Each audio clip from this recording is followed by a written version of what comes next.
প্রিয় দর্শক, জাতীয় দৈনিক সরজমিন বার্তার পক্ষ থেকে আমি এখন ট্রাফিক আপডেট জানাচ্ছি আপনাদেরকে। যারা আসলে আমাদের গাজীপুর চৌরাস্তা থেকে আপনারা সরাসরি ঢাকা যাবেন বা আপনার ঢাকামুখী হবেন, তাদেরকে জন্য একটা বিশাল দুঃসংবাদ রয়েছে যে সকাল থেকে কিন্তু টঙ্গীতে কিন্তু বিক্ষোভ করছেন জুবাইরপন্থীরা, এবং তারা কিন্তু টঙ্গী ইজতেমার যেই এরিয়া রয়েছে সেখানে কিন্তু সকাল থেকে বিক্ষোভ করার কারণে কিন্তু সকাল থেকে কোনো গাড়ি চলাচল করছে না। দেখতে পাচ্ছেন যেই যানজটের শহর গাজীপুর চৌরাস্তা, একবারে সবসময় গাড়ি ভিড় করে থাকে, সেখানে দেখতে পাচ্ছেন কোনো গাড়ি কিন্তু নেই, একবারে ফাঁকা রয়েছে।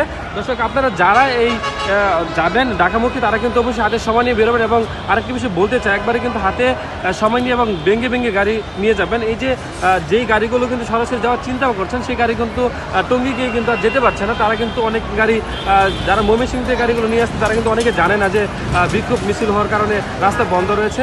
তারপরেও দর্শক, আপনারা যারা যাবেন টঙ্গী যাওয়ার পরে ওখান থেকে কিন্তু হেঁটে অন্য আবদুল্লাপুর যেয়ে কিন্তু অন্য গাড়িতে উঠবেন। আমি আপনাদেরকে আজকের এই যে চৌরাস্তা থেকে যারা যেতে যাচ্ছেন তাদেরকে আপডেটটা দিয়ে দিলাম জাতীয় দৈনিক সরজমিন বার্তার মাধ্যমে। আপনারা অবশ্যই এই হাতের সময় নিয়ে বের হয়ে এইখান থেকে যাবেন। আমি আছি আহমেদুর রহমান, সরজমিন বার্তা, গাজীপুর।